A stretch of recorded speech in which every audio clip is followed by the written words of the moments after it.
السلام علیکم ورحمۃ اللہ وبرکاتہ. کیا حال ہے سب کا؟ الحمدللہ. نحمده ونصلی علی رسولہ الکریم. اما بعد فاعوذ باللہ من الشیطان الرجیم. بسم اللہ الرحمن الرحیم. رب اشرح لی صدری ویسر لی امری واحلل عقدۃ من لسانی یفقہوا قولی. پیج 374 سے سیدہ ریطہ بنت منبہ. ریطہ بنت منبہ منبع نہیں ہے یہ، رضی اللہ تعالی عنہا. ان کا نام ریطہ تھا، والد کا نام منبہ بن حجاج تھا. یہ قریش کے ان افراد میں سے تھا جو جنگ بدر میں قتل ہوئے، یعنی اسلام دشمنوں میں سے تھا ان کا والد. ریطہ کے خاوند کا نام عمرو بن العاص بن وائل السہمی تھا. عمرو بن العاص کے بارے میں کچھ جانتے؟ کون تھے وہ؟ ان کے نام کے ساتھ ہی کیا آتا ہے؟ شابش، فاتح مصر. مصر فتح کیا تھا انہوں نے. اس کے ہاں بیٹا ہوا جس کا نام عاص ابن عمرو رکھا گیا. جب وہ مسلمان ہوا تو رسول اللہ صلی اللہ علیہ وسلم نے اس کا نام عبداللہ رکھ دیا. ابتدا میں تو عمرو بن العاص اسلام کا دشمن تھا. یہ اس وفد میں شامل تھا جس کو قریش نے حبشہ کے حکمران نجاشی کی طرف بھیجا تاکہ وہ مسلمان مہاجرین کو واپس کر دے. یہ وفد، یاد رکھیے وفد نہیں ہوتا، ٹھیک ہے؟ ہم عام طور پہ اردو میں وفد پڑھتے ہیں، وفد. اس وفد میں شامل تھا جس کو قریش نے حبشہ کے حکمران نجاشی کی طرف بھیجا تاکہ وہ مسلمان مہاجرین کو واپس کر دے. یہ قصہ تو پورا سیرت میں آپ نے پڑھا ہی ہوگا کہ جب مسلمانوں کو بہت تنگ کیا گیا مکہ میں تو وہ ہجرت کر گئے تھے حبشہ کی طرف، اور وہاں پر پھر جب انہیں ٹھکانہ مل گیا تو قریش کو بہت آگ لگی، تو انہوں نے اپنا ایک وفد بھیجا جس میں عمرو بن العاص شامل تھے. یہ وفد حبشہ کے حکمران اور مذہبی رہنماؤں کے لیے بہت سے تحائف اپنے ساتھ لے کر گیا، لیکن حبشہ کے حکمران نجاشی نے جعفر بن ابی طالب اور دیگر مہاجرین کو اپنے دربار میں بلایا تاکہ وہ اپنے ملک سے ہجرت کرنے کا اصل سبب دریافت کرے اور یہ معلوم کر سکے کہ جس دین کے ساتھ وہ وابستہ ہوئے ہیں اس کی تعلیمات ہیں کیا. اور یہی ایک بہترین طریقہ ہے کہ انسان صرف ایک طرف کی کہانی سن کر، ایک کی بات سن کر فیصلہ نہ کر دے، بلکہ دوسری طرف کا بھی جائزہ لے کے دوسرا فریق کیا کہتا ہے. اور خصوصاً جب آپ کو کوئی بڑا ایکشن لینا ہو. چھوٹی موٹی چیزوں میں تو پھر بھی انسان کمپرومائز کر لیتا ہے، لیکن اگر کسی کی جان، مال، عزت، آبرو یا اس میں سے کسی بھی ایسی چیز کا فیصلہ کرنا ہو جس سے دوسرے کا کچھ بہت بڑا نفع یا نقصان وابستہ ہو، تو اس وقت صرف ایک طرف کی بات سن کر فیصلہ نہیں کرنا چاہیے. عمومی طور پر بھی یہی عادت ہونی چاہیے کہ اگر ایک شخص ایک بات لے کر پہنچا ہے تو اس کی تحقیق ضروری ہے. جب اسے ہجرت کی وجہ اور اسلام کی تعلیمات سے آگاہ کیا گیا تو اس نے اسلام قبول کر لیا اور قریش کے وفد کے تمام تحائف واپس کرتے ہوئے انہیں دربار سے نکال دیا. یہ مسند احمد کی روایت ہے. عمرو بن العاص کو معلوم ہوا کہ اس کا بھائی ہشام مسلمان ہو گیا ہے اور اس نے محمد صلی اللہ علیہ وسلم کی اتباع کر لی، تو اس نے دل میں یہ ٹھان لی کہ وہ عنقریب سخت ترین دردناک عذاب میں مبتلا ہو جائے گا، یعنی کہ اس کو تکلیف دیں گے. اس نے اپنی بیوی ریطہ اور بیٹے کو سختی سے منع کر دیا کہ خبردار، دین جدید کے پیروکار جو کچھ بھی کہتے ہیں اس کو سننا نہیں، کیونکہ پھر یہ ڈر ہوتا ہے کہ سنا تو کہیں اثر نہ ہو جائے. ریطہ نے پوچھا، میں حیران ہوں کہ عبداللہ بن عبد المطلب کا فرزند علم، حکمت اور دانائی کی یہ باتیں کہاں سے لایا ہے. یعنی جہاں مردوں کو ایک بات سمجھ نہیں آ رہی تھی نبی صلی اللہ علیہ وسلم کا پیغام ہے کیا، کہ وہ تعصب کے ساتھ دیکھ رہے تھے سب کچھ، تو وہاں ایک عورت نے ان بائسڈ ہو کر سوچا کہ 40 سال تک ایک شخص ہمارے درمیان میں رہا ہے اور اس نے کبھی ایسی کوئی بات نہیں کی، یکایک وہ اتنی حکمت و دانائی کی باتیں کرنے لگا ہے، تو یہ کہاں سے سیکھا ہے اس نے سب کچھ. ریطہ کے بیٹے نے بتایا، امی جان، لوگ کہتے ہیں کہ آسمان سے اس کے پاس ایک فرشتہ اترتا ہے جسے جبریل کہتے ہیں، یہ وہی سب کچھ بتاتا ہے جسے آپ علم و حکمت اور دانائی کی باتیں کہتی ہیں. عمرو بن العاص نے غضبناک ہو کر کہا کہ سب جھوٹ کا پلندہ ہے، کیا بھلا اللہ انسان سے بات کر سکتا ہے؟ تو ایسا کیوں ہوتا ہے کہ بعض اوقات ایک ہی واقعے کے بارے میں، ایک ہی شخص کے بارے میں دو مختلف رائے ہوتی، ایک شخص اس کو بہت اپریشیٹ کر رہا ہوتا ہے اور دوسرا شخص اس کو نگیٹ کر رہا ہوتا ہے. وجہ کیا ہوتی ہے؟ عام زندگی میں بھی آپ نے دیکھا ہوگا. مثلا ہو سکتا ہے آپ کے گھر میں ہی آپ کی امی آپ کو بہت چاہتی ہوں اور ابا آپ کی ہر بات میں نقص نکالتے ہو. ایک نبی ہے, ایک پیغام ہے سب کے لیے. کچھ لوگ اس کو مان گئے ہیں اور کچھ لوگ اس کا انکار کر رہے ہیں. اسی طرح جب آپ باہر نکل کر کسی کو کوئی تبلیغ کرتے ہیں یا میسج دیتے ہیں, دعویٰ کا کام کرتے ہیں, تو کچھ لوگ آپ کی بات سنتے ہیں اور کچھ لوگ انکار کر دیتے ہیں اور وہ الٹا آپ کو جھٹلانے لگتے, جھوٹا کہنے لگتے, برا بھلا کہنے لگتے. تو اس کی کیا وجہ ہوتی ہے؟ آپ تو وہی ایک ہی ہوتے ہیں. کیونکہ یہ بہت اہم نقطہ ہے. اس میں ہوتا یہ ہے کہ جب دو کنٹراڈکٹری رائے سامنے آتی ہیں تو آپ بعض اوقات اپنی ذات کے بارے میں مشکوک ہو جاتے ہیں کہ میں ٹھیک بھی کر رہا ہوں یا نہیں, اور خصوصاً اگر مخالفت زیادہ ہو یا کسی اسٹرانگ بندے کی طرف سے ہو تو پھر آپ اپنا کانفیڈینس لوز کرنا شروع کر دیتے ہیں. تو ہوتا کیا ہے؟ جی استاذہ, ہر انسان کی اپنی پرسپشن ہوتی ہے جو کہ اس کے اپنے تھاٹ پروسیس سے بنتی ہے, جس پہ اس کی پچھلی پوری لائف گزری ہوتی ہے. اور مجھے ایسے بھی لگتا ہے کہ یہ اللہ سبحانہ تعالیٰ کی انسانوں کو ودیت کی ہوئی خوبصورتیاں ہیں کہ وہ ڈفرینٹ اینگل سے دیکھتے ہیں اور پھر اسی طریقے سے ریئیکٹ کرتے ہیں. باقی باتیں اس میں ٹھیک ہے, لیکن خوبصورتی کی بات اس وقت ہوتی ہے جب کہ ہر ایک کی رائے معتدل ہو, بائسڈ نہ ہو, پھر خوبصورت ہوتی ہے. جہاں رائے بائسڈ ہو جائے وہاں خوبصورت نہیں رہتی. وہ ڈفرنٹ اینگل پھر حق پر اور انصاف پر مبنی نہیں ہوتا. جی استاذہ, اس میں دو باتیں ہیں مجھے لگتی ہیں. ایک بات تو یہ ہے کہ کچھ لوگ اس شخص کو بہت اچھی طرح جانتے ہوتے ہیں, تو اس چیز کی وجہ سے انہیں معلوم ہوتا ہے کہ مثلا یہ شخص صحیح کہہ رہا ہے, یا اور کچھ اس کو صحیح طور پر جانتے نہیں ہیں, اس لیے بعض اوقات اس کی مخالفت کرتے ہیں. ایک ریزن یہ ہوتا ہے کہ کچھ لوگ جو پیغام ہے اس کی حقیقت سمجھ لیتے ہیں تو وہ اس کا ساتھ دیتے ہیں, مقصد اور سمجھ لیتے ہیں, اور کچھ ایسے ہوتے ہیں جو پیغام کی حقیقت نہیں سمجھ پا رہے ہوتے تو اس لیے مخالفت کرتے ہیں. ٹھیک ہے, ویری گڈ. آپ سب کو یہ باتیں سمجھ آ رہی؟ اصل میں نے یہ موضوع اس لیے چھیڑا کہ اس سے ہمارا واسطہ پیش آتا ہے. کبھی اس میں ہماری اپنی ذات انوالو ہوتی ہے, کبھی کسی اور شخص کے بارے میں یہ معاملہ ہوتا ہے. تو ایسی صورت میں انسان کو پھر کیا کرنا چاہیے؟ سب سے بڑی چیز میری نظر میں وسعت نظر ہے. جتنی وسیع ایک انسان کی نظر ہوتی ہے اتنا ہی زیادہ اس کے اچھے ایسپیکٹس لوگوں کے نظر آتے ہیں اس کو, اور وہ بہتر رائے قائم کرتا ہے لوگوں کے بارے میں. جتنی تنگ نظری ہوتی ہے انسان کے اندر, اور وہ نہ ایجوکیشن سے آتی ہے نہ کسی اور چیز سے, بلکہ یہ انسان کے ایکسپیرینسز اور یہ انسان کے اپنے اندر کی پرسنالٹی, جیسے ابھی انہوں نے بتایا یہ کہ پچھلے جتنے اس کے ساتھ کچھ ہو رہا ہوتا ہے اور جیسے جیسے اس نے ریئیکٹ کیا ہوتا ہے ان چیزوں پہ, ویسے ویسے اس کی یہ ویژن جو ہے وہ یعنی اس میں کسی بھی اوپینین کو بنانے میں, یہ اوپینین بنانا ہوتا ہے, اوپینین بنانے میں. تو اوپینین میکنگ جو ہوتی ہے اس میں انسان کی پاسٹ لائف بھی شامل ہوتی ہے, جو اس کے اپنے اچھے برے ایکسپیرینسز ہوتے ہیں. مثلا اس نے کہیں دھوکے کھائے ہوتے ہیں یا پھر اس کو بہت تعریف کہیں سے ملی ہوتی ہے یا کچھ, تو وہ بھی اس کی شخصیت پر اثر انداز. تو اس کی اپنی شخصیت جو اس کے اپنے علم, اس کے تجربے, اس کے پاسٹ ایکسپیرینس پر بیسڈ ہوتے ہیں. اس کے علاوہ جو وقتی ماحول ہوتا ہے وہ بھی اس پر اثر انداز ہو رہا ہوتا ہے, یعنی کسی رائے کو بنانے میں. اس کے علاوہ ایک اور بڑی اہم چیز یہ ہے کہ جب تک انسان کے اندر خدا خوفی نہ ہو, جب تک انسان کے اندر اتباع ہوا سے اجتناب نہ ہو, وَلَا تَتَّبِعِ الْهَوَىٰ فَيُضِلَّكَ عَن سَبِيلِ اللَّهِ, کہ تم خواہش نفس کی پیروی نہ کرو ورنہ تمہیں وہ حق سے ہٹا دے گی. یہ کس کو کہا گیا تھا؟ یا داؤد انا جعلناک خلیفۃ فی الارض. آگے کیا ہے؟ فاحکم بین الناس بالعدل. تو کسی کے بارے میں بھی انسان عدل انصاف سے کام لے نہیں سکتا جب تک کہ اس کے اندر اللہ کے سامنے جواب دہی کا احساس نہ ہو. چاہے کوئی اپنا ہو, چاہے کوئی غیر ہو, چاہے کوئی دوست ہو, چاہے کوئی دشمن ہو, اس کے بارے میں رائے رکھتے ہوئے انسان کو بہت ہی محتاط ہونا چاہیے. یہ رائے بعض اوقات ایک گمان بھی ہوتی ہے, ٹھیک ہے. اور اجتنبوا کثیرا من الظن ان بعض الظن اثم. یہ سب اس لیے بھی ہے تاکہ انسان کا امتحان ہو. وجعلنا بعضکم لبعض فتنہ. تو انسان کے لیے امتحان بھی ہوتا ہے.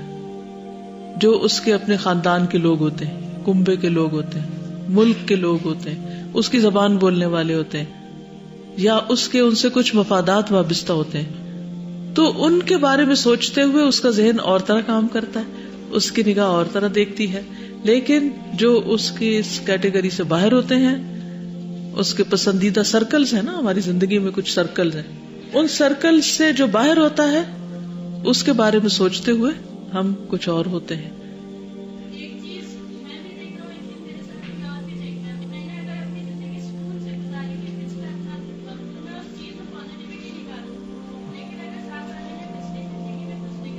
تو وہ ہر ایک کے بارے میں نیگیٹو ہو جائے گا. بالکل یہ بھی ایک چیز ہے، جیسے پہلے بھی ذکر ہوا اس کا. جی استاذہ میں یہ کہنا چاہ رہی تھی کہ سب سے پہلے تو جو لوگ انکار کرتے ہیں، مانتے نہیں ہیں، وہ ان کو حقیقت پتہ بھی چل جائے تو وہ اس لیے نہیں مان رہے ہوتے کہ ہمیں عمل کرنا پڑے گا. اور جو قریش کے سرداروں نے اس لیے بھی نہیں مانا تھا کہ جو ہے ہماری عزت کم ہو جائے گی، سب لوگ رسول صلی اللہ علیہ وسلم کے پیچھے چل رہے ہیں، ان کے کچھ مفادات پہ زد پڑتی تھی. السلام علیکم. استاذہ مجھے اس میں ایک اور چیز لگ رہی تھی کہ اس میں انسان کی نیچر بھی میٹر کرتی ہے. کچھ لوگ ہوتے ہیں وہ ہمیشہ میجورٹی کا اوپینین فالو کرتے ہیں، اور کچھ لوگ انکویزیٹو ہوتے ہیں اور وہ ہر ایسپیکٹ سے دیکھ کے پھر ڈیسیژن لیتے ہیں. السلام علیکم. Also, I think وہ نیت کی بھی بات ہوتی ہے because we just did the tafsir in the verses in Surah Al-Ma'idah when the scholars of the Jews used to send the Jews to the Prophet sallallahu alaihi wasallam's gatherings, and it was only to get information to twist the truth. So it's also a matter of our intention. ٹھیک ہے. خلاصہ یہ ہے ساری گفتگو کا اور ساری بحث کا کہ انسان اپنی رائے کو کبھی حتمی اور قطعی رائے نہ سمجھے. ٹھیک ہے، کیونکہ خود انسان کی اپنی رائے بھی بدلتی رہتی ہے. اور یہ بھی کہ ایک چیز کا اگر اس نے انکار کر دیا ہے، حق کو دیکھ کر کچھ مانا کچھ نہیں، لیکن ابھی پوری طرح نہیں مانا تو انکار کر دیا، تو دوسرے لمحے جب اللہ سبحانہ وتعالیٰ کوئی چیز روشن کرے تو اس کو ایکسپٹ کرنے میں دیر نہ لگائے. یعنی بعض اوقات انسان کو خود کو بھی غلط کہنا پڑتا ہے، سوری آئی واز رانگ. تو کامیاب وہی ہوتا ہے جو صحیح کو صحیح دیکھ پائے اور غلط کو غلط جان پائے، اور پھر جو صحیح ہو اس کو لا یخافون لومۃ لائم، کسی ملامت کرنے والی کی ملامت سے ڈرے بغیر اس کو ایکسپٹ کر لے. جن لوگوں نے مکہ میں اسلام قبول کیا تھا ان کے اندر یہی خوبی تھی، یہی وجہ تھی کہ وہ آگے جا کر بہت زیادہ کامیاب شخصیتیں بنے، کیونکہ انہوں نے حق کو باوجود اس کے کہ اس کی مخالفت بہت تھی انہوں نے اسے قبول کر لیا، کیونکہ انہیں حق نظر آ گیا. تو انسان کو ہمیشہ سچائی کی تلاش میں رہنا چاہیے. ٹھیک ہے، تو اپنے لیے ایک لائحہ عمل یا ایک کرائیٹیریا یہ بنائے کہ آپ سچائی کی تلاش میں رہیں، اور جہاں سچائی نظر آئے اس کو ایکسپٹ کر لیں، اور پھر جب کسی چیز کو ایکسپٹ کر لیں تو پھر اس پر پوری طرح جم جائے. قل آمنت باللہ ثم استقم. پھر کوئی چیز آپ کو ہلائے نہ اس راستے سے، کیونکہ اگر آپ تھوڑے سے بھی ہلتے ہیں تو پھر کیا ہوتا ہے نقصان، پھر آپ اپنی منزل تک نہیں پہنچ سکتے. کبھی آپ نے شکار کرتے ہوئے دیکھا ہے کسی جانور کو، چیتا کو، یا ڈسکوری چینل پہ دیکھا ہو؟ جس چیز کو انہوں نے شکار کرنا ہوتا ہے اس کے لیے 100% ان کی کمٹمنٹ ہوتی ہے. اگر 99% بھی ہو تو شکار چوک جاتا ہے. اسی طرح اگر آپ نے مثال کے طور پر کوئی گڑھا پار کرنا ہے، کبھی ہوتا ہے نا چلتے چلتے کوئی ایسی چیز آ جاتی کہ آپ کو چھلانگ لگانی پڑتی ہے یا اس کو پار کرنا پڑتا ہے، تو اس کے بارے میں بھی اگر آپ کا ایسٹیمیٹ اور اگر آپ کی رائے 99% صحیح اور 1% غلط ہے تو آپ سکسیسفل نہیں ہو سکتے. تو کچھ مقاصد زندگی میں ایسے ہوتے ہیں اور خاص طور پر آخرت کی کامیابی کا مقصد کہ اس میں اگر آپ 99% صحیح ہیں اور 1% بھی آپ غلط ہیں، شرک کر رہے ہیں یا ریاکاری کر رہے ہیں یا کچھ بھی کر رہے ہیں، تو اس سے کیا ہوگا، سکسیس کے چانسز ختم ہو جائیں گے. تو یہ زندگی بہت قیمتی ہے اور بہت رسکی سفر ہے، یہ بہت رسکی. ایک غلط ٹرننگ، ایک غلط موڑ، ایک غلط ڈیسیژن آپ کو کہیں سے کہیں پہنچا سکتا ہے. اب اگر یہی لوگ اسلام قبول نہ کرتے، عمرو بن العاص لیٹر آن جو مسلمان ہوئے، یا ریتا مسلمان ہوئی، یا عبداللہ بن عمرو بن العاص ہوئی، اگر ان کا ایک ڈیسیژن غلط ہو جاتا، یہ کہاں پڑے ہوتے؟ یعنی کوئی بھی ڈیسیژن بڑا یا چھوٹا کرنا تو سامنے کیا ہونی چاہیے، آخرت. کہ میرا کون سا کام میری آخرت کے اعتبار سے زیادہ فائدہ مند ہے، مجھے اس کام کو کر کے آخرت میں کیا ملے گا. اگر آپ کا یہ نقطہ نظر ہو گیا، چاہے چھوٹا کام کر رہے ہیں یا بڑا کر رہے ہیں، اگر یہ سامنے آ گیا تو پھر کوئی اور چیز میٹر نہیں کرتی کہ آپ کی آخرت کے لیے کون سا بزنس کتنا سکسیسفل ہے، کتنا بینیفیشل ہے، فائدہ مند ہے. بلکہ استاذہ بھی جو ایگزامپلس ہم لوگوں نے ڈسکس کی ہیں، اگر ہم کریٹیکلی دیکھیں ان کو، تو جیسے گھڑا پار کرنے والی مثال ہے اور جو شکار والی مثال ہے، تو مجھے ایسا لگتا ہے کہ جیسے ہمیں جو ریکوائرڈ لیول آف انرجی ہوتا ہے یا کوشش ہوتا ہے، اس سے کہیں زیادہ ہم ایفرٹ اس وقت پٹ کر رہے ہوتے ہیں، تو پھر منیمم جو فتح ہے وہ تو ہونی ہی ہونی ہے. ایون کس قدر اگریسو ہوتے ہیں وہ لائن اور وہ جو بھی اس وقت شکار کر رہا ہوتا ہے کہ اتنی ضرورت نہیں ہوتی، مگر وہ ہر صورت کامیابی چاہتے ہیں. اسی طرح دین میں اگر ہم پوری اٹموسٹ اسٹرگل نہیں کرتے، کنارے کنارے پہ چلتے ہیں، تو پھر وہ آپ کے چانسز 50-50%. بالکل بالکل رسک پر ہیں آپ. اور کیا ہم آخرت کو رسک پہ لے سکتے؟ نبی صلی اللہ علیہ وسلم نبوت سے پہلے کیا کرتے تھے؟ آپ کا کام کیا تھا؟ تجارت تھی. نبوت کے بعد کیا ہوا؟ 50-50 ٹائم دیا. ہاں، اس کے بعد کیا ہوا؟ حضرت خدیجہ کیا کرتی تھی پہلے؟ نبوت کے بعد کیا ہوا؟ آدھی تجارت اور آدھی ایسا ہی تھا. تو نبی صلی اللہ علیہ وسلم اور آپ کی اہلیہ نے خود سے ایک مثال قائم کی، اور اس کے بعد پھر ہر ایک کا ایک درجہ ہوتا ہے نا، ایک لیول ہوتا ہے. تو کسی بھی کام میں اگر کچھ لوگ ایسے ہوں کہ جو 100% کمیٹڈ ہوں، تو پھر ان کے ساتھ اگر کچھ ایسے ہوں کہ جو اگر 100% کمیٹڈ نہیں بھی تو کام چل جاتا ہے. لیکن اگر کسی بھی کاز میں کوئی 100% کمیٹڈ ہے ہی نہیں، ایک بھی نہیں، تو پھر اس کا تو اللہ ہی حافظ ہے. وہ تو کسی صورت پار لگ ہی نہیں سکتا پار.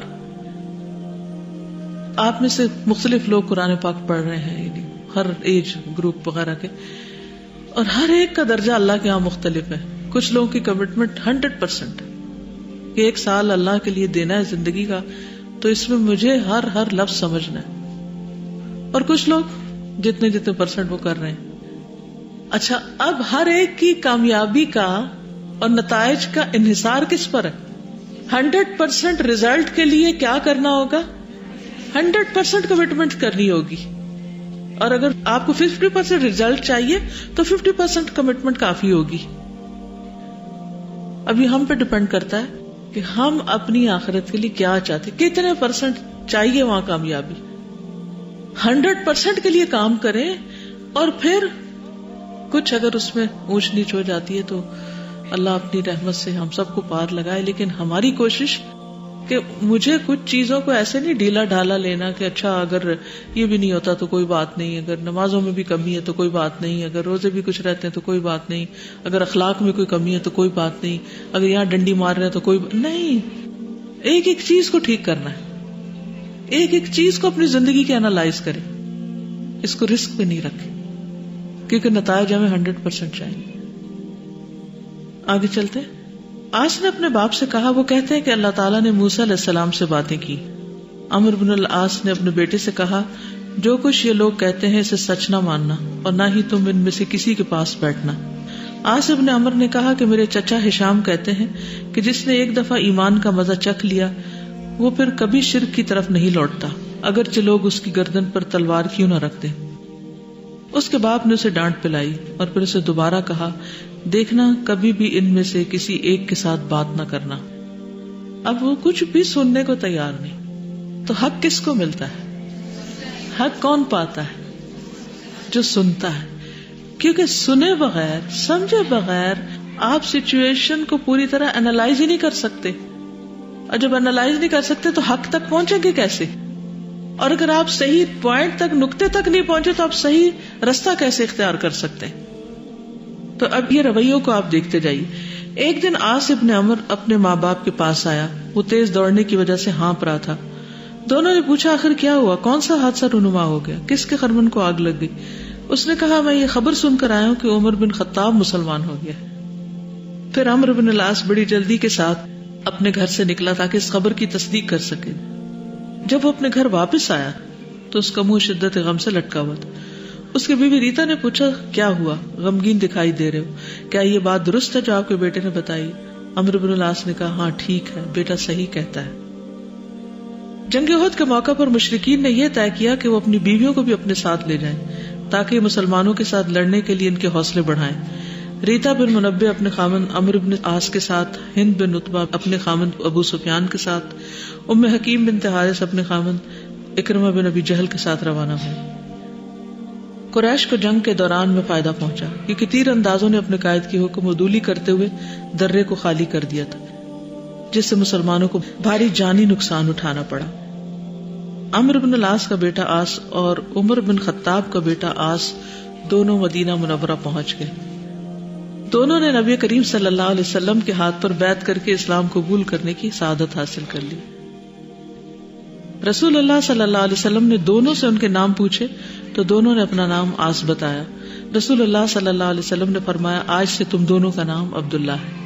تو عبداللہ بن عمر اور عبداللہ بن عمرو. ایک دن عمرو بن العاص بڑے افسردہ اپنی بیوی ریتا کے پاس آئے تو اس نے پوچھا خیریت تو ہے, آج بہت غمزدہ ہو. اس نے بتایا تیرا بیٹا مدینہ منورہ بھاگ گیا ہے اور وہاں پہنچ کر محمد صلی اللہ علیہ وسلم کا دامن گیر ہو گیا. بیوی نے پوچھا تو آپ کا کیا خیال ہے؟ عمرو بن العاص نے کہا میرا بھی یہی خیال ہے کہ ہم اس دین کو قبول کر لیں. لوگ جوک در جوک دین اسلام قبول کر رہے ہیں. تھوڑے عرصے کے بعد عمرو بن العاص نے تیاری کی اور مدینہ منورہ کی طرف رخت سفر باندھ دیا. راستے میں خالد بن ولید اور عثمان بن ابی طلحہ مدینہ جاتے ہوئے ملے. پھر تینوں مل کر مدینہ منورہ کی طرف عازم سفر ہوئے. تینوں ایک ساتھ رسول اللہ صلی اللہ علیہ وسلم کی خدمت میں حاضر ہوئے اور آپ کے دست مبارک پر بیعت کرتے ہوئے اسلام قبول کرنے کی سعادت حاصل کی. فتح مکہ کے دن ریتا بنت منبع ان خواتین میں شامل ہو کر رسول اللہ صلی اللہ علیہ وسلم کی خدمت میں حاضر ہوئی جنہوں نے آپ کی بیعت کر کے اسلام قبول کیا. جب رسول اللہ صلی اللہ علیہ وسلم نے عمرو بن العاص کے کنبے کو دیکھا تو بڑی گرم جوشی سے خوش آمدید کہا. طلحہ بن عبید اللہ سے مروی ہے کہ میں رسول اللہ صلی اللہ علیہ وسلم کے حوالے سے صرف وہی کچھ بیان کرتا ہوں جو میں نے آپ سے سنا ہوں. میں نے رسول اللہ صلی اللہ علیہ وسلم کو یہ کہتے ہوئے سنا, آپ فرما رہے ہیں ان عمرو بن العاص من صالح رجال قریش. صالحی ہونا چاہیے, ہاں پہ زبر نہیں ہے. عمرو بن العاص قریش کے نیک بندوں میں سے ہے, یعنی آپ نے ان کی تعریف فرمائی. راوی کہتا ہے کہ عبد الجبار بن ورد نے ابن ابی ملیکہ سے اور اس نے طلحہ بن عبید اللہ سے روایت کیا کہ نبی صلی اللہ علیہ وسلم نے فرمایا نعم اہل البیت عبداللہ و ابو عبداللہ و ام عبداللہ. عبداللہ, ابو عبداللہ اور ام عبداللہ بہترین اہل خانہ ہیں, یعنی اچھی فیملی ہے. عبداللہ سے مراد عاص بن عمر, ابو عبداللہ سے مراد عمرو بن العاص اور ام عبداللہ سے مراد ریتا ہے. سیدہ ریتا اپنے بیٹے سے دینی امور کے بارے میں بہت سے سوال کیا کرتی تھی تاکہ وہ ان دینی امور کی تعلیم حاصل کر سکے, اور زندگی بھر ان کا یہی معمول رہا اور بالآخر اللہ کو پیاری ہو گئی. رضی اللہ عنہم ورضوا عنہ. ان سے متعلق چند باتیں, اور اس سے پہلے کہ میں آگے بڑھوں اگر آپ میں سے کوئی بھی کچھ کہنا چاہے. السلام علیکم. استاذہ مجھے یہ پڑھ کے جو ہے وہ دو چیزیں یاد آ رہی تھی. ایک تو ابھی ہم نے سورۃ تغابن کی جو ہے وہ تفسیر کی ہے, تو اس میں یہ تھا کہ آپ نے اپنی فیملی کی اپوزیشن کے ساتھ کس طرح حق پہ قائم رہنا ہے. تو اس کی مجھے پریکٹیکل اگزامپل نظر آئی کہ چاہے ان کے والد جو ہے وہ اپوز کر رہے تھے لیکن پھر بھی اللہ تعالیٰ کے دین پہ انہوں نے کمپرومائز نہیں کیا, کیونکہ سچائی کو دیکھ لیا نا. ایگزیکٹلی.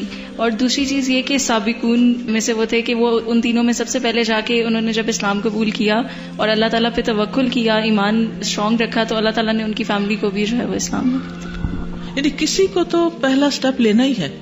کیا خیال ہے اگر ہم یہی دیکھتے رہے میری فیملی ابھی نہیں اس طرف آ رہی تو میں بھی ذرا ٹھہر جاؤں, وہ پہلے آ جائیں, پھر ایسا نہ ہو گھر میں فتنہ فساد پڑ جائے. یعنی کوئی ایک تو ہوگا کہ جس نے آگے بڑھنا ہے, بارش کا پہلا قطرہ, اور اس کے بعد دوسرے بھی پیچھے چل پڑے, کیونکہ بعض اوقات ڈیسیژن لینے بھی آسان نہیں ہوتے. جی آپ. السلام علیکم. وعلیکم السلام. میرا کوشچن آپ سے یہ ہے کہ اگر پیرنٹس اپوز کرتے ہیں اور کہتے ہیں کہ نہیں جاؤ, اور بہت زیادہ غصہ بھی کرتے ہیں اور یہاں تک کہ تعلق توڑنے پر آ جاتے ہیں, تو کیا ان کے ساتھ ختم کرنے کا حکم ہے یا ان کے ساتھ؟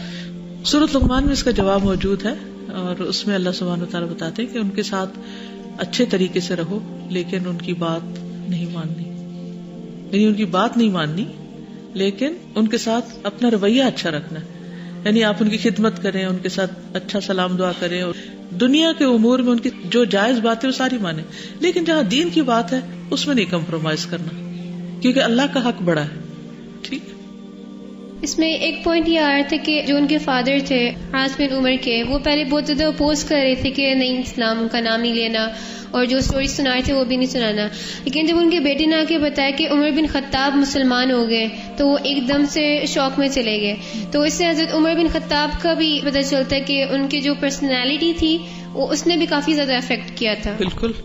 تو اس سے بھی پتہ چلتا ہے کہ پیرنٹس جس چیز سے متاثر ہوں یا جن کو بھی آپ نے اسلام کی دعوت دینی ہے تو ان کے سامنے ایسے واقعات، ایسی چیزیں رکھنی چاہیے، کیونکہ بعض اوقات وہ آپ کی بات کو چھوٹا سمجھتے ہیں یا آپ کی بات کو وہ کہتے ہیں بچوں کی بات ہے، تو آپ ایسی مثالیں بھی دے سکتے ہیں. ہاں بس شرط یہ کہ سننا چاہیں. چند باتیں دیگر کتب سے. ام عبداللہ جو تھی یہ گھر کی ذمہ داریاں بھی پوری کرتی تھی. عبداللہ ابن عمر رضی اللہ عنہ کہتے ہیں کہ میں اور میری والدہ اپنے احاطے کی دیوار لیپ رہے تھے، یعنی دیوار کو پلاسٹر کر رہے تھے، تو ان کی والدہ ان کے ساتھ مددگار تھی کہ رسول اللہ صلی اللہ علیہ وسلم میرے پاس سے گزرے. آپ نے فرمایا اے عبداللہ کیا ہو رہا ہے؟ میں نے عرض کیا اے اللہ کے رسول میں اس کی کچھ مرمت کر رہا ہوں، یعنی دیوار ٹھیک کر رہا ہوں. تو آپ نے فرمایا معاملہ تو اس سے بہت جلد ہے، یعنی آخرت کی یاد ایک طرح سے دلائی کہ انسان اپنی دنیا کی اصلاح کرتا رہتا ہے، دنیا کی دیواریں درست کرتا رہتا ہے، لیکن اس کو یہ نہیں پتا ہوتا کہ اس کی موت کتنے قریب ہے، اور اس سے پہلے اس کا جو معاملے سے مراد یعنی آخرت کا معاملہ جو ہے وہ اس سے بھی زیادہ حقدار ہے کہ اس کو درست کیا جائے. تو کسی بھی کام کے کرنے سے پہلے یہ ضرور سوچا کریں. کچھ بھی ہم کرنے کے لیے جا رہے ہیں تو ہمیں نہیں پتا کہ ہم اس تک پہنچیں گے یا نہیں پہنچیں گے، اور اس سے پہلے ہی موت ہمیں آ لے. اسی طرح چند باتیں ریتا کے شوہر کے بارے میں، عمرو بن العاص کے بارے میں. عمرو بن العاص فاتح مصر ہیں. حضرت عمر بن خطاب کی خلافت میں انہوں نے مصر فتح کیا تھا. عقبہ بن عامر کہتے ہیں کہ رسول اللہ صلی اللہ علیہ وسلم نے فرمایا لوگ اسلام لائے اور عمرو بن العاص ایمان لائے. ایمان لائے یعنی آپ نے ان کے ایمان کی گواہی دی تھی. آپ نے یہ بھی فرمایا تھا کہ آس کے دونوں بیٹے ہشام اور عمرو مؤمن ہیں. عمرو بن العاص سے مروی ہے کہ ایک مرتبہ مدینہ میں خوف و ہراس پھیلا ہوا تھا. میں ابو حذیفہ کے آزاد کردہ غلام سالم کے پاس آیا تو انہوں نے اپنی تلوار کی نیام اپنے جسم پر لٹکا رکھی تھی. میں نے بھی تلوار پکڑی اور اس کی نیام لٹکا لی. بس رسول اللہ صلی اللہ علیہ وسلم نے فرمایا اے لوگوں، گھبراہٹ کے اس وقت میں تم اللہ اور اس کے رسول کے پاس کیوں نہیں آئے؟ پھر فرمایا تم نے اس طرح کیوں نہ کیا جس طرح ان دو مومن مردوں نے کیا ہے. یعنی کئی موقعوں پر آپ نے ان کے ایمان کی گواہی دی ہے. عمرو بن العاص سے مروی ہے کہ ایک مرتبہ رسول اللہ صلی اللہ علیہ وسلم نے مجھ سے فرمایا اے عمرو، اپنے کپڑے اور اسلحہ تنظیم کر کے میرے پاس آؤ. بس میں نے ایسا ہی کیا. جس وقت میں حاضر ہوا تو نبی صلی اللہ علیہ وسلم وضو کر رہے تھے. آپ نے ایک مرتبہ مجھے نیچے سے اوپر تک دیکھا، پھر نظریں جھکا کر فرمایا اے عمرو، میرا ارادہ ہے کہ تمہیں ایک لشکر کا امیر بنا کر روانہ کروں. اللہ تمہیں صحیح سالم اور مال غنیمت کے ساتھ واپس لائے گا، اور میں تمہارے لیے مال کی اچھی رغبت رکھتا ہوں. یعنی میں چاہتا ہوں کہ اللہ تعالیٰ تمہیں اس میں کامیابی دے اور تمہیں دنیا کا مال بھی ملے. اس کا مطلب نہیں کہ تم اپنی نیت ایسی رکھ لو. میں نے عرض کیا یا رسول اللہ صلی اللہ علیہ وسلم، میں نے مال و دولت کی رغبت میں اسلام قبول نہیں کیا، یعنی کسی دنیاوی فائدے کے لیے کام نہیں کیا. میں نے تو جہاد کی رغبت میں اور آپ کے ساتھ کے لیے اسلام قبول کیا ہے. آپ نے فرمایا اے عمرو، نیک آدمی کے لیے اچھا مال کیا ہی خوب ہوتا ہے، کیونکہ پھر وہ اسے خیر کے راستوں میں خرچ کرتا ہے. نبی صلی اللہ علیہ وسلم کے ساتھ بھی ان کا تعلق بہت اچھا تھا. ابو عثمان رضی اللہ عنہ سے مروی ہے کہ رسول اللہ صلی اللہ علیہ وسلم نے عمرو بن العاص کو ذات السلاسل کے لشکر پر امیر بنا کر بھیجا. آپ نے کہا کہ میں حضرت صلی اللہ علیہ وسلم کی خدمت میں حاضر ہوا اور آپ سے پوچھا آپ کو لوگوں میں سب سے زیادہ محبوب کون ہے؟ فرمایا عائشہ. میں نے پوچھا مردوں میں؟ فرمایا اس کے والد. میں نے پوچھا اس کے بعد کون؟ فرمایا عمر. اس طرح آپ نے کئی آدمیوں کے نام لیے. بس میں اس ڈر سے خاموش ہو گیا کہ کہیں آپ مجھے اس لسٹ میں سب سے آخر میں نہ کر دیں، کیونکہ آپ وقتاً فوقتاً مختلف مواقع پر ان کی تعریف کیا کرتے تھے. تو اس بنا پر ان کو احساس تھا کہ شاید میں آپ کے بہت قریب ترین لوگوں میں سے ہوں، لیکن آپ نے اس معاملے میں بھی سچ بتایا. ابو صالح کہتے ہیں کہ عمرو بن العاص نے ایک مرتبہ فاطمہ رضی اللہ تعالیٰ عنہا سے اجازت مانگی، انہوں نے ان کو اجازت دے دی. انہوں نے پوچھا یہاں علی ہیں؟ انہوں نے کہا نہیں. اس پر وہ واپس چلے گئے. پھر دوبارہ اجازت طلب کی اور کہا کہ علی ہیں؟ انہوں نے کہا ہاں. تو وہ اندر آ گئے. حضرت علی نے پوچھا جب آپ نے مجھے اس جگہ اندر نہیں پایا تو کیوں نہیں داخل ہوئے؟ تو حضرت عمر نے کہا کہ حضور صلی اللہ علیہ وسلم نے ہمیں اس بات سے منع کیا ہے کہ ہم عورتوں کے پاس اس وقت جائیں جب ان کے شوہر غائب ہوں، یعنی شوہروں کی غیر موجودگی میں عورتوں سے میل ملاقات نہیں کرنی چاہیے، یہ فتنے کا سبب ہو سکتا ہے. یہ مطلب پھر اسی طرح یہ کہ ان کے باپ چونکہ مسلمان نہیں تھے، وہ وصیت کر گئے تھے، تو اس وصیت کو پورا کرنے کے لیے پہلے انہوں نے نبی صلی اللہ علیہ وسلم سے پوچھا. عمرو بن شعیب اپنے والد سے روایت کرتے ہیں، اپنے دادا سے روایت کرتے ہیں کہ عاص بن وائل نے وصیت کی تھی کہ اس کی طرف سے 100 گردنیں آزاد کر دی جائیں، یعنی غلام آزاد کیے جائیں. عاص بن وائل کون تھے؟ ان کے والد تھے عمرو بن العاص کے. چنانچہ اس کے بیٹے ہشام رضی اللہ عنہ نے اس کی طرف سے 50 غلاموں کو آزاد کیا. پھر اس کے بیٹے عمرو رضی اللہ تعالیٰ عنہ نے اس کی طرف سے باقی 50 غلاموں کو آزاد کرنا چاہا تو کہا پہلے میں حضور صلی اللہ علیہ وسلم سے پوچھ لوں. تو وہ آپ کے پاس آئے اور کہا اے اللہ کے رسول صلی اللہ علیہ وسلم، میرے باپ نے 100 گردنیں آزاد کرنے کی وصیت کی ہے اور میرے بھائی نے 50 کر دی ہیں، 50 میرے ذمہ ہیں، کیا میں ایسا کر دوں؟ آپ نے فرمایا اگر وہ مسلمان ہوتا اور تم اس کی طرف سے غلام آزاد کرتے یا صدقہ کرتے یا حج کرتے تو اس کو پہنچ جاتا، لیکن اب اگر تم کرو گے بھی تو اس کو کچھ نہیں پہنچے گا. تو اس سے ایک بڑی اور اہم بات ہمیں پتہ چلتی ہے کہ والدین کی طرف سے اگر وہ ایمان کی حالت میں فوت ہوتے ہیں یا زندہ بھی ہیں تو ان کو ثواب پہنچانے کی نیت سے اگر انسان کوئی صدقہ کرے تو اس کا ثواب ان کو پہنچے گا. اسی طرح حج بدل کی بھی دلیل یہاں سے ملتی کہ اگر وہ اپنا حج خود نہیں کر سکتے تو ان کی طرف سے کر دیا جائے. پھر اسی طرح یہ دوسروں کو بھی سنت پر عمل کرنے کی تلقین کیا کرتے تھے. ابو مرہ مولا ام ہانی سے روایت ہے، وہ عبداللہ ابن عمر کے ساتھ ان کے والد عمرو بن العاص کے ہاں گئے تو انہوں نے دونوں کو کھانا پیش کیا اور کہا کھاؤ. عبداللہ نے کہا میں روزے سے ہوں، تو عمر نے کہا کھاؤ. ان دنوں کے بارے میں رسول اللہ صلی اللہ علیہ وسلم ہمیں افطار کا حکم دیا کرتے تھے اور اس کے روزے سے منع کیا کرتے تھے. امام مالک کہتے ہیں کہ اس سے مراد ایام تشریق ہے، یعنی ایام تشریق میں آپ صلی اللہ علیہ وسلم نے روزہ رکھنے سے منع کیا ہے. ان کی خاص خوبیوں میں سے خوبی یہ کہ یہ ظاہر و باطن میں ایک طرح کے تھے، یعنی کھرے انسان تھے. قبیصہ کہتے ہیں کہ میں عمرو بن العاص کی صحبت میں رہا ہوں، میں نے رائے میں زیادہ واضح اور خیر خواہی کرنے والا اور مجلس کے لحاظ سے زیادہ معزز اور جس کا باطن اس کے ظاہر کے برابر ہو ان سے بڑھ کر کسی کو نہیں دیکھا. یعنی رائے بھی بہت زبردست ہوتی تھی، مجلس بھی اچھے لوگوں کی ہوتی تھی ان کی، یعنی دوستی اور کمپینین شپ، کیونکہ انسان اپنی کمپینین شپ سے بھی پہچانا جاتا ہے نا. اور پھر یہ کہ ظاہر و باطن ایک کھرے انسان تھے. پھر اسی طرح یہ کہ غلطی کو فوراً تسلیم کر لیتے تھے، فتنوں سے بچ کے رہتے تھے. پھر اسی طرح بر وقت درست فیصلہ کرنے کی صلاحیت تھی ان کو. یہ صلاحیت کیوں ضروری ہے انسان کے لیے؟ ہم آخرت کی کامیابی کو فوکس کرنے کی بات کر رہے تھے نا، تو اس میں کرنے کے کام بہت سے ہوتے ہیں، راستے بہت سے ہوتے ہیں، لیکن آبویسلی کوئی راستہ قریب ہوتا ہے، کوئی راستہ دور کا ہوتا ہے، کوئی راستہ آسان ہوتا ہے، کوئی راستہ مشکل ہوتا ہے. اب ہم جب ڈیسیژن لیتے ہیں کہ کس راستے پہ چلنا ہے تو اس کے مطابق پھر ہم اپنی جلد یا بدیر اپنی منزل تک پہنچتے ہیں. ڈیسیژن میکنگ میں صرف یہ نہیں ہوتا کہ یہاں شادی کروں یا نہ کروں، یہ پلاٹ خریدوں کہ نہ خریدوں، اور یہ بزنس کروں کہ نہ کروں. ہم ان کو صرف ڈیسیژن سمجھتے ہیں. ایک چھوٹے سے چھوٹا ڈیسیژن نیکی کے کام کا کیا ہو سکتا ہے؟ مثلاً ابھی ریلیونٹ قریب کی کوئی مثال دیجیے. اٹھاؤں کہ نہ اٹھاؤں، ٹھیک ہے، اور مسکراؤں کہ نہ مسکراؤں، اور ان کو سلام کرنا چاہیے، نہیں انہوں نے میرے ساتھ ایسا کیا تھا، ہاں کمنٹ کرنا چاہیے یا نہیں کرنا چاہیے. یہ سب سے اچھا، یہ بہت ریلیونٹ ڈیسیژن ہے کہ ہمیں کچھ بولنا چاہیے کہ نہیں بولنا چاہیے. یہ بات نوٹ کریں کہ نہ کریں، آج کلاس میں جائیں کہ نہ جائیں.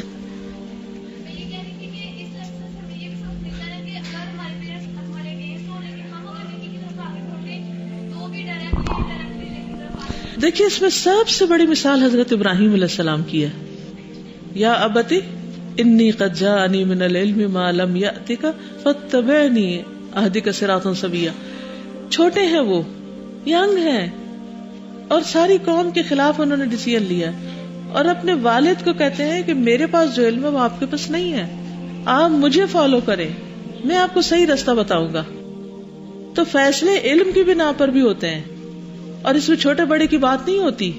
ڈیسیژن حقیقت پر, علم پر مبنی ہونا چاہیے. تو جو آپ نے بات کی ہے نا کہ کوئی بات نہیں, اگر ہم چھوٹے بھی ہیں, اللہ نے اگر ہمیں دین کی سمجھ دے دی ہے, ہمیں یہ راستہ دکھا دیا ہے, تو ہمیں جھجک نہیں ہونی چاہیے اپنے پیرنٹس کو بتانے کی یا کسی کو بھی بتانے میں. اور کبھی اس بات کو تو سوچا ہی نہ کریں ہم تو چھوٹے ہیں, ہم کیا بولیں, ہم کیا کہیں, ہماری کون سنے گا, یہ ہماری ویلیو نہیں. نہیں, اللہ نے ہو سکتا ہے آپ کو وہ دیا ہو جو کسی اور کو نہ دیا ہو, تو اس امانت کی قدر کرنی چاہیے. ہر لمحے ڈیسیژن میکنگ کر رہے ہوتے ہیں. کلیئرٹی آف ویژن ہے بہت زیادہ امپورٹنٹ ہوتی ہے ڈیسیژن کرتے وقت, اور یہ کلیئرٹی آف ویژن آپ کی اپنی پرسپشن جس کے ساتھ آپ رہ رہے ہیں وہ آپ کو پرووائڈ کرتی ہے. اور اس میں بھی یوزلی جب آپ نے اپنے آپ کو پیوریفائی کیا ہوتا ہے اللہ تعالیٰ کے ساتھ, ایمان اور تقویٰ کے ساتھ, تو زیادہ چانسز ہوتے ہیں کہ آپ کو توفیق ملتی ہے اچھا فیصلہ کرنے کی. پھر اس کے اوپر ثابت قدمی کے لیے اللہ سبحانہ تعالیٰ آپ کو مزید گائیڈ کرتے چلے جاتے ہیں اور آپ اچھا فیصلہ کر سکتے ہیں. صحیح. پھر اسی طرح یہ ہے کہ انہوں نے مصر میں جب گئے تو وہاں کے لوگوں کو بھی تعلیم دی. عمرو بن العاص نے مصر میں خطبہ دیتے ہوئے لوگوں سے فرمایا, تم اپنے نبی کے طریقے سے کتنا دور چلے گئے. وہ سب لوگوں سے زیادہ دنیا سے بے رغبت تھے اور تم سب سے زیادہ دنیا سے رغبت رکھتے ہو. یعنی دنیا سے تم زیادہ رغبت رکھتے ہو, تمہارے نبی. ویسے اس اعتبار سے ہمیں بھی دیکھنا چاہیے, صرف یہ ان کے لیے, اہل مصر کے لیے نہیں.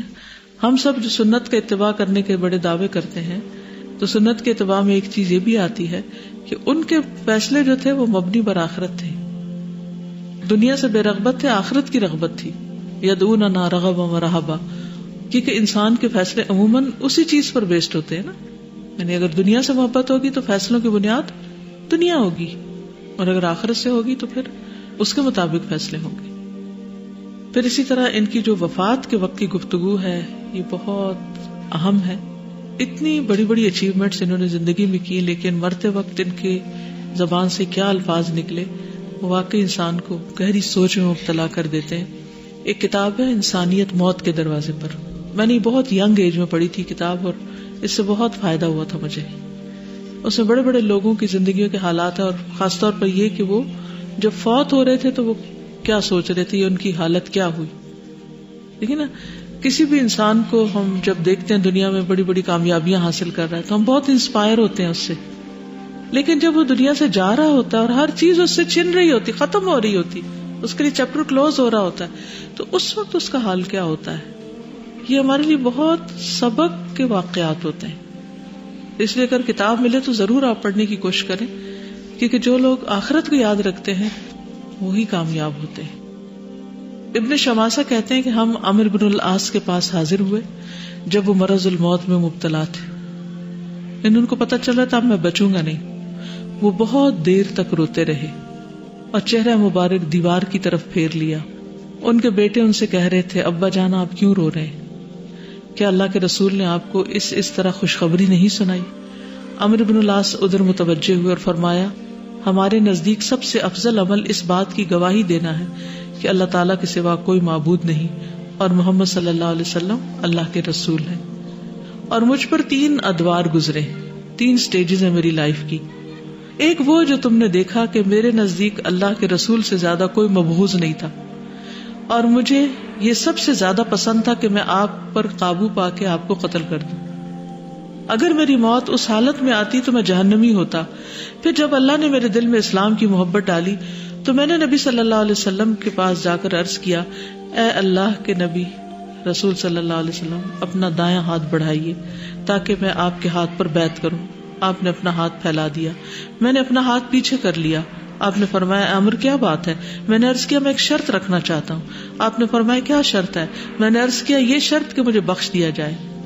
آپ نے فرمایا, کیا تم نہیں جانتے کہ اسلام ان تمام گناہوں کو ڈھا دیتا ہے جو اس سے پہلے کے تھے, اور ہجرت ان تمام گناہوں کو ڈھا دیتی ہے جو اس سے پہلے کیے گئے, اور حج ان تمام گناہوں کو ڈھا دیتا ہے جو اس سے پہلے کے تھے, اور رسول اللہ صلی اللہ علیہ وسلم سے بڑھ کر مجھے کسی سے محبت نہیں تھی, اور نہ ہی میری نظر میں آپ سے زیادہ کسی کا مقام تھا, اور آپ کی عظمت کی وجہ سے مجھ میں آپ کو بھرپور نگاہ دیکھنے کی سخت بھی نہیں تھی. اگر کوئی مجھ سے آپ کی صورت کے متعلق پوچھتا تو میں بیان نہیں کر سکتا تھا، یعنی میں نے کبھی گھور کر آپ کو بہت توجہ سے نہیں دیکھا تھا، کیونکہ میں آپ کو بوجہ عظمت و جلال کے دیکھ نہ سکا. اگر اس حال میں میری موت آتی تو میں جنتی ہونے کی امید رکھتا. اس کے بعد ہمیں کچھ ذمہ داریاں دی گئیں. اب مجھے پتا نہیں کہ اس میں میرا کیا حال ہوگا. جب میرا انتقال ہو جائے تو میرے جنازے کے ساتھ کوئی رونے والی نہ جائے، نہ کوئی آگ ہو. جب تم مجھے دفن کرنا تو مجھ پر مٹی ڈال دینا. اس کے بعد میری قبر کے ارد گرد اتنی دیر ٹھہرنا جتنی دیر میں اونٹ ذبح کر کے اس کا گوشت تقسیم کیا جاتا ہے، تاکہ تمہارے قرب سے مجھے انس حاصل ہو اور میں دیکھ لوں کہ میں اپنے رب کے فرشتوں کو کیا جواب دیتا ہوں. تو کتنے بہترین طریقے سے انہوں نے اپنی زندگی کو انالائز کیا. ہم نے کبھی اپنا محاسبہ کیا کہ ہماری زندگی کے مختلف ادوار کیا ہیں؟ تو اس کے لیے ایک ایکسرسائز کیجیے. کل چھٹی ہے، بیٹھ کے صبح صبح آپ کی زندگی جتنے سال بھی اس کو 5 پر ڈیوائڈ کر لیں. فرسٹ 5 ایئرز آپ کی زندگی کہاں گزری، آپ کو اس میں سے کیا کیا باتیں یاد تھی. 5 سے 10 سال کی عمر تک آپ نے کیا کیا پڑھا، کیا سیکھا، کس کام میں زندگی گزاری. 10 سے 15 سال میں آپ نے کیا کیا، 15 سے 20 سال میں کیا کیا، 20 سے 25 سال کی عمر میں کیا کیا. اور اس میں سے کون سا دور ایسا ہے جو بہت پروڈکٹیو ہے اور جس کے بارے میں آپ کو امید ہے کہ واقعی میں نے اس میں کچھ کمائی کی. کیا آپ کی نیکیوں کا گراف اوپر جا رہا ہے یا نیچے آ رہا ہے. اور یہی چیز پھر کچھ عرصے کے بعد آپ کیجیے. اگر اللہ آپ کو 5 سال اور زندہ رہنے کی مہلت دے تو آئندہ 5 سال میں دیکھیے کہ کیا آج جو آپ کا ایمان ہے وہ آج سے 5 سال بعد کم ہوا یا زیادہ ہوا ہے. کیونکہ آج کا یہ سال آپ کا قرآن مجید کے ساتھ گزر رہا ہے تو obviously آپ کا ایمان بڑھتا ہے ہر روز. لیکن جب یہ زندگی میں نہ رہا تو پھر کیا حال ہے، پھر کیا حال ہوگا. تو آپ اپنی زندگی کا سنہری دور کس کو کہہ سکتے ہیں؟